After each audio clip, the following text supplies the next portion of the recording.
Heck yeah, it's that time again. Oh, good Lord, there's rocks in here. The tricky part of this, I've done a couple rounds already. The tricky part of this is how to get it started. You gotta really kind of wing it. Oh, here we go. Testing the belt and getting really extreme out here. I found the Hitman belt did stay in position and kept locked in place. Now I'm partially curious. Can I do the skip it, scribe breathe thing and reload a mag at the same time? Well, that's only one way to find out. Here we go.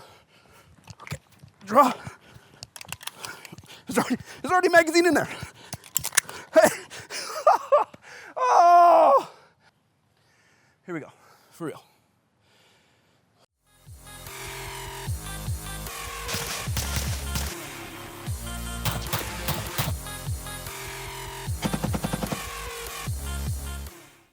Hey Wizards, welcome back. And you know, I try to show you guys all sorts of things like triggers and optics and all that, but we both know that's not what you're here for. This is really just a battle belt review channel masquerading itself as a tactical gear channel. So let's just give you what you want. In this video, as you obviously clicked on, we'll be reviewing the Wilder Tactical Hitman Gear Lightweight Battle Belt. I think you guys are really gonna like this one because with the design and the weight of it all, it's really one of those, you know, an actual one, throw this in my car kind of setup. We also did a video on the whole loadout. I'll link to it up here if you want to check that out. And it ended up being a really good base to just start out with if you didn't really know where to start building your battle belt. And also in that video, we went over all the different bits of that kit so you can know what is what and what's good pieces and what you may want to replace. And in that loadout, the medical kit really stood out to me because it just removed a lot of the confusion. It had everything already put together for you and you can just go ahead and purchase it. And as always, you can use discount code TLDco if you want to purchase one of the kits or you want to get all the individual bits. Now, before we get into this, let's take a moment, thank today's sponsor. Today's video was sponsored in part by Nocturn Industries. Nocturn offers you a wide range of products from the lightweight katanas to the modular dice show configuration, all the way to the industry-disrupting quad chimeras. Regardless of if you're just beginning your journey into night vision or you're an operational professional, Nocturn Industries has you covered. Just last week, we did a video showing off that Tanto to Dice Show upgrade path, and I think that's a much smarter place to start in night vision than PVS 14s because you actually have somewhere you can grow into. And as always, you can also use discount code TLDCO on the Nocturn Industries website to save a bunch on all those housings. So yeah, we definitely love some Nocturn over here, but let's take a moment now and talk about a few of my biases. As we mentioned in the loadout video, TLD does have an affiliate relationship with Wilder. I do like them very much personally, and they also sent 2 of these belts over to us to check out. The belt's gonna go through all the same tests as all the other ones, so I don't really think biases come into play as the results are just what they're gonna be. I just wanna be clear and upfront with my biases so you can be the most educated consumer possible, and you can also go watch some other content and kind of see if everything I'm saying is right and not just taking what I say or any other YouTuber as gospel or that they know what they're talking about at all. We'll probably do some cool giveaways of one of these 2 different belts, so keep an eye out for that also. Now, let's do like we always do and take a moment and ask the question of what makes the Wilder Hitman Lightweight Belt special in a sea of a literal million other belts? The Hitman Gear Lightweight Belt is one of the lightest belts on the market, with a smart connection system that also allows you to connect into the curved core. The outside of the belt has exposed curve to give an aggressive design, along with a sleek inner belt that looks to do a lot of things right. Getting to spend some time with it and just looking at it, it really seems to me like Wilder really listened to their consumers about pain points because there seems to be this focus on just comfort and simplicity. We'll find out when we test it though. First, let's look at our current battle belt rankings. From the Magnetics belt review, we broke everything up into generations, with the DM Mech belt leading the Generation 2 Tegris and Curve design belts, the Magnetics leading the Generation 1.5 with the inner Tegris core but the Legacy Molly outer connection, and the Lead Devil as the best pick for the original Generation 1 battle belts with the thicker, heavier Legacy style. With the curved design and the different connection system, that means this Wilder Hitman belt will fall into the Generation 2 as it uses curve and it doesn't have any of that outside Legacy Molly. I suppose I do have some other biases you should be aware of. I do generally like Generation 2 belts better. I just think they have a better weight to strength ratio, but each generation does have a few different pros and cons. Now, let's just get into this belt, let's get started, and take a look at this really cool inner belt. At first glance, I'm already happy as we see loop along the outside of the belt along with a curved inner core to add additional structure to the entire belt system. The inside of the inner belt also has a matching color to the outside with the squadron inner material. Looking at the connection style, we see the hook and loop tail style that makes it easier to adjust, and this is really the preferred style of inner belt connection due to the ease of adjustment and sizing. The fold over inner belts are just like impossible to get tight or adjusted correctly, and I think those should just go straight in the garbage at this point. Now, Wilder does offer some upgrades where you can use a Cobra Buckle on the inner belt, and I kind of advise against those as it offers a lot of disadvantages and a lot of hot spots without any real pros at all. You'll learn pretty quickly that stacking buckles on buckles is super annoying and it makes the belt be just all weird. Don't do that. We also see more super smart stuff with this inner belt with the tapered tail that goes down to a smaller buckle, meaning the buckle itself is just a little bit smaller than the actual belt width, reducing any rubbing against the body.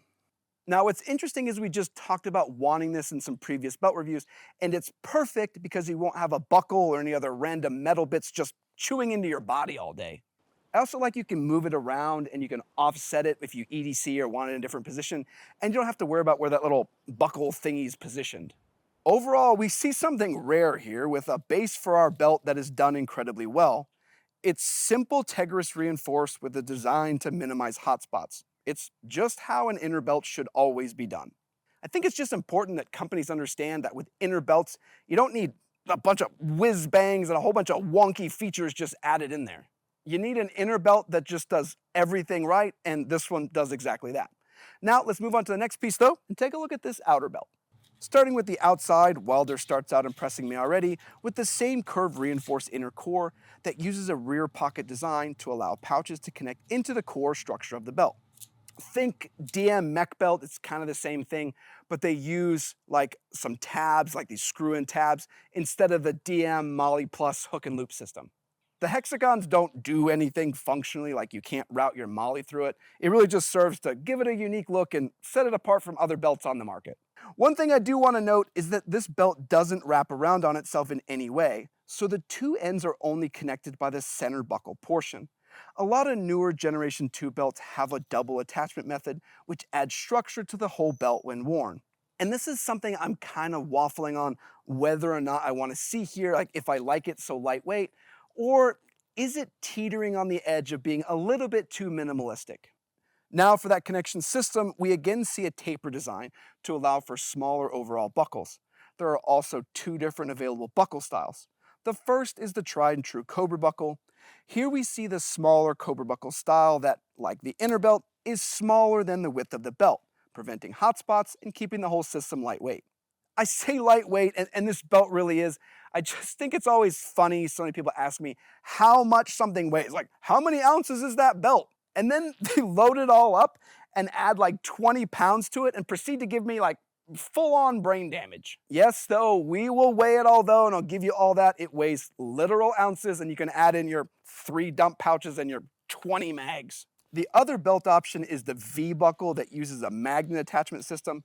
The V-Buckle is again low profile, sleek, and lightweight. The difference is the V-Buckle uses a pull and release magnet system instead of the Cobra Buckle latches. I'll be honest, I've always wanted to try it, and I was super excited to see it on this belt. But when I actually used it, yeah, it kind of sucks. Just like when they used that buckle on that horrible warrior poet sling. Same thing, didn't love it. Finishing up, the inner side of the belt is no frills and is just fully hook lined, giving a simplistic but well done belt that strives to do everything well. Not having that doubled over belt to give some added security does give me a little bit of concern, and I'm sure we're going to test it, but the overall design so far and everything included does get a pretty solid head nod from me. Let's break it all down in the tests though and see how it does, with price being our first test. At $120 with the included inner belt, we see one of the lowest prices of any Generation 2 belt on the market, giving you a pretty insane value for the money with this Hitman belt. Plus, you can use discount code TLDco to save even more, and that's pretty wild when you have the DM mech belt at, I think, 110 and the HRT belt at 125, and those don't include the inner belt. So that's a pretty good price to value ratio. And the inner belt actually being really, really nice adds some serious points to the price category. Next though, let's move to our next test and do ease of pouch attachment, and I think you guys are gonna really like this one. Here we see the inner MOLLE slots allow you to easily attach gear via hook and loop or MOLLE with whatever you want to use, but the unique Wilder system uses clips that are screwed together to give you a system that is easy to connect and move gear around while still being reinforced by the curved structural core. I had to take on and off a bunch of bits during the loadout video and transferring over to this one, and switching things around takes like literal seconds. I don't know quite what the issue is though. I have probably cross-threaded more of these of anything I've ever cross-threaded in my life though. I would compare this whole system to like the DM MOLLE Plus system, where I think the Wilder system is a little bit more rigid, but you also do need tools to remove it, unlike the MOLLE Plus where you can just do it out in the field. So there's definitely a give and take in the whole comparison between those two also. You also have the same flexibility to use the Guardian Warrior Solutions adapters if you have some of those and want to use those on this belt. Now let's move into the next test, and this is buckle style, and this one's a little bit of a mixed bag for me. One of the things I didn't like seeing was the buckle being sewn down and only 2 attachment options. Some people just don't want Cobra buckles, and the other option being a little bit worse, the buckle just didn't come across as a shining spot on this belt. Now, if you like mini Cobra buckles, you're absolutely going to love this belt. If not, well, that's the bad part, because too bad. In a world where most of us like to have options, I would have liked to switch this out for like a simplistic and low profile G-hook option. I think having the ability to switch out to whatever system we want to use is probably the most important. That's really all that I'm saying. That's really what all belts should be when it comes to this buckle test. All right though, let's move into weight. And I know you guys are gonna love this, and yes, you can load it up with all your Batman gadgets, but let's see what it looks like before you guys go ham on it. Here I weighed the Wilder inner and outer belt together, and it weighed 6.9 ounces, which compares to the DM mech belt at 9.5 ounces. I honestly think the weight test can be a little bit silly at times, but the Generation 2 belts being so light, I think it makes for a pretty good data point. I also think the Wilder Hitman Lightweight Belt is the lightest we've seen yet, so it does get some extra marks for actually living up to the name. But is it sacrificing functionality in order to achieve that weight? Let's find out in the next test as we test out the rigidity. Here we have a nice strong inner belt with the curved core, but we see the 2 ends don't connect to add structure to the system as a whole. The outer belt is the same curved material with very, very good rigidity, but we again see that nothing connects the 2 sides. So without the 2 ends connected in some way, the belt strength isn't maximized, as the left and right side can kind of move independently and do a bunch of weird stuff. So rigidity is good, it's got good materials, but the design itself lends itself to more in being like lightweight and flexible, and not to like, locking itself in place. I know that some people may say like when you connect it into your inner belt, it may not matter anymore, but a lot of times I don't run this with an inner belt, and the pads that you can run it when you run the outer belt itself don't always overlap on top of each other. For me, this is part of the belt I wish they'd improve upon, because it seems a little bit too much form over function, but it does seem targeted to have more flexibility than just like locking in on you.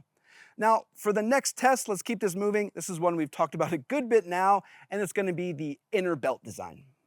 The inner belt is just done well, and it's included. You see a smart tapered tongue, along with a huge range of size flexibility for EDC or various pant sizes. The inner belt uses that smart buckle size we mentioned earlier that is smaller than the overall width to eliminate hotspots. Inner belt, yep, that is absolutely good to go for sure. Now, let's do the test of the outer belt design. The Hitman outer belt design looks aggressive with a solid curve inner core that results in a truly lightweight system. The rear MOLLE slots make it easy to connect in gear while also using the curved rigidity to reinforce the overall system.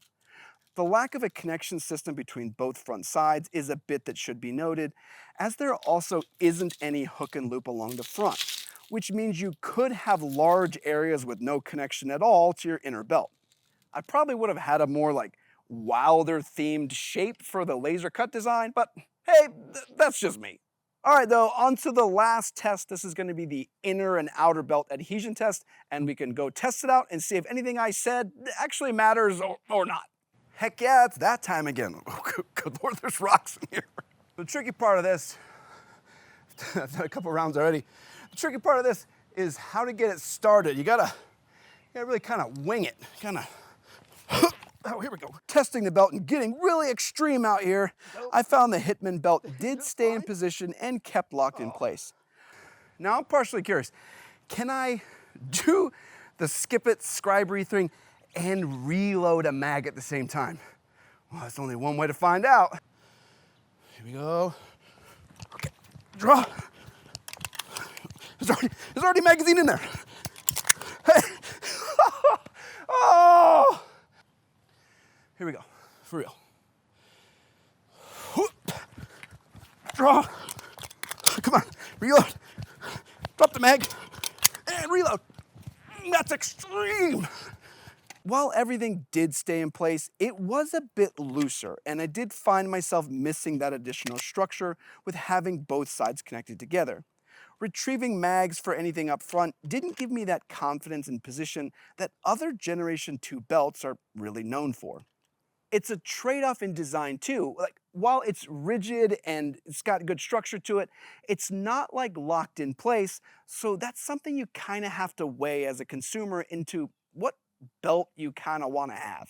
If I was doing a lot more running around and I need a lot more flexibility and movement like tactical games or something like that, I probably would prefer a belt style like this instead of one that's just totally locked in place. But that's the whole belt and all the tests, and we already did the loadout, we've done everything, so let's see where this belt lands on our rankings. Looking at our chart, I placed the Wilder Hitman belt solidly in second place in the Generation 2 belts. With its amazingly low cost, lowest weight in its class, along with the smart connection system into the curved core, it's just a great choice when speed and simplicity is the name of the game. Overall, I really like seeing this belt offering from Wilder, and it's really nice to see companies that are innovating within the belt space or in the whole tactical gear space without driving up costs into some insane level like we see some other companies doing. Realistically too, I think this belt is great for someone who's just getting started, or even all the way to my belt bros who want kind of the best of the best and want to be able to maneuver and run around. Plus, you can get everything in the Elite kit to have just a good solid base and have medical and everything already pre-done for you. It's just a great place to start out at if you're a new user or you just don't want to go through the hassle of figuring everything out. But I hope this review of the Hitman Gear Lightweight Belt was useful in your purchasing decisions. I want to say thanks to all of our Patreon supporters and all of our YouTube members. You make it possible we can get all these belts, show them off to you, and test them out to see which ones are really worth your money and which ones you should wait for. I think this is a good, solid choice. The inner belt on this is just fantastic. And I want to say thanks to everyone that likes, comments, and subscribes. Comment down below what you think about this belt and what your favorite inner belt is. I want to hear about it. All right, everybody, wash out.